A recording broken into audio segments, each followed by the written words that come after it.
What's up, guys? Our project for today is going to be pulling the rear control arms out of the Mustang Mach-1. We're going to be putting polyurethane bushings in. I've already done them in the front, I just didn't record it. Polyurethane bushings did a pretty good job in the front of stiffening things up, making it just feel tighter, handle better, more predictably. We're going to cut to a time lapse of me pulling the arms out, and then the video is going to skip to me being at work where I have access to a press and most of my tools to get these bushings out and press the new bushings in. So let's get to the time lapse.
Alright, so I just wanted to do a video showing you guys how messed up these bushings were that I took out of this car.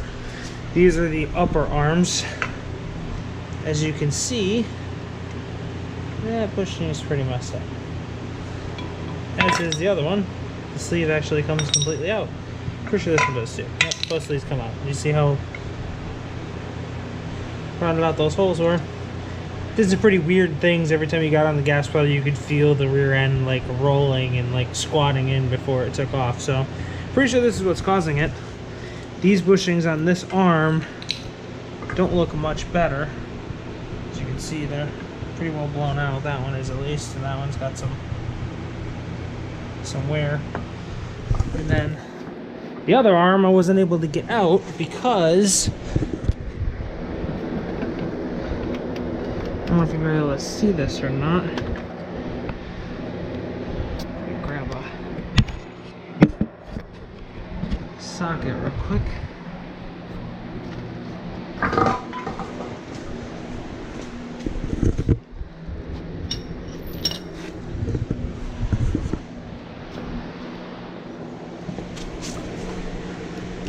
This bolt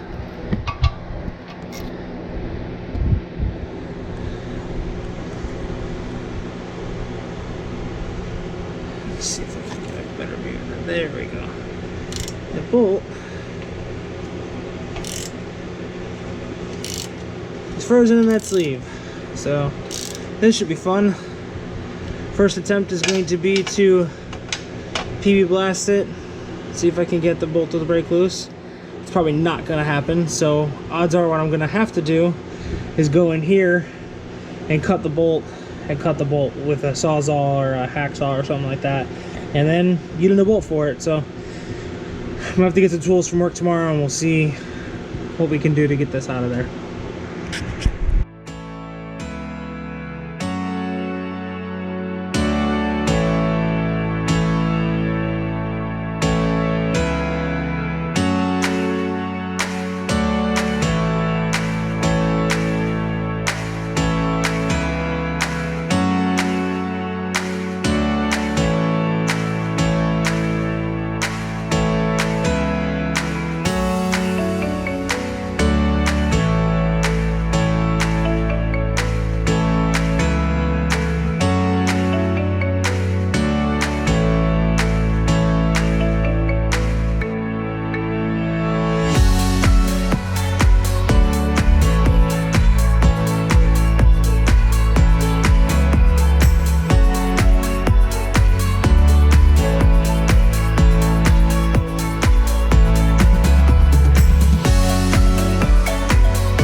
Alright, so what I was just doing was mounting the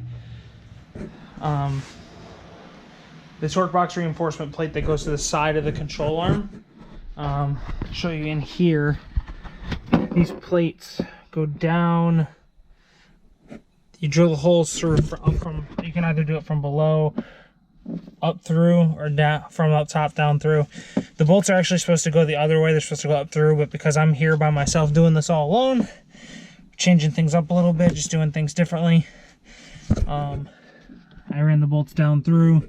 I put a wrench on here and let it spin and hit the body here and or over here in the corner.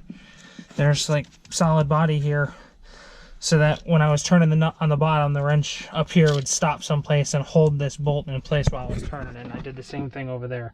Now, I ran that ABS wire back up through. I still have to run this ABS wire back up through.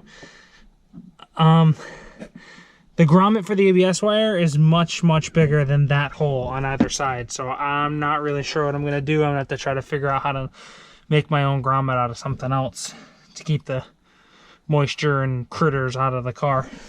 Let me show you underneath the car here what this box looks like from underneath. So that's your torque box from underneath. Get this flashlight in here. So you can see the bolts go up through. There's a hole where the ABS sensor passes back through. And then this is this right here is your bolt that goes through your control arm. As you can see. This finishes out me doing the torque box install.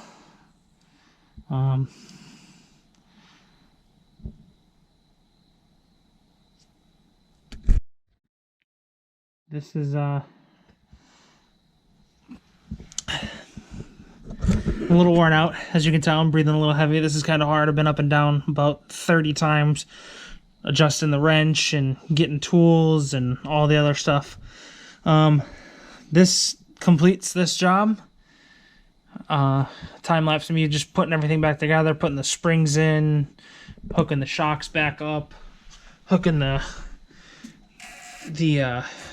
what are these, anti-squat or anti-roll shocks back up, and we'll test drive it and see how it feels afterwards.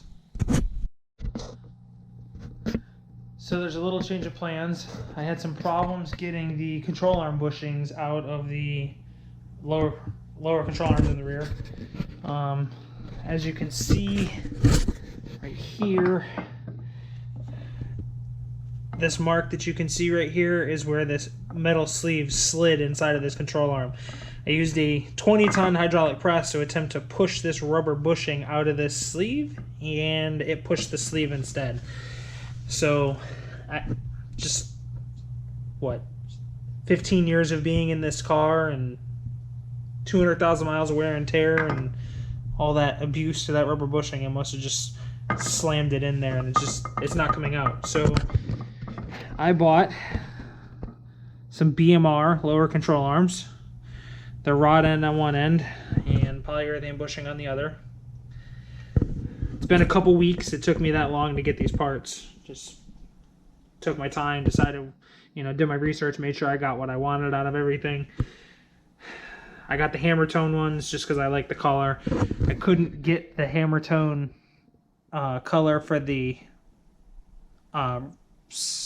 torque box reinforcement because they didn't have it available, and there was no availability date available for it. So I just went ahead and ordered the red version because honestly, no one's ever really going to see that. These you're probably not really going to see either. They're going to be underneath the car. The wheel's going to be in the way, but they're a little bit more visible than the torque box reinforcement stuff. So I wanted to get them in hammer tone because I don't really like the flashiness of the red.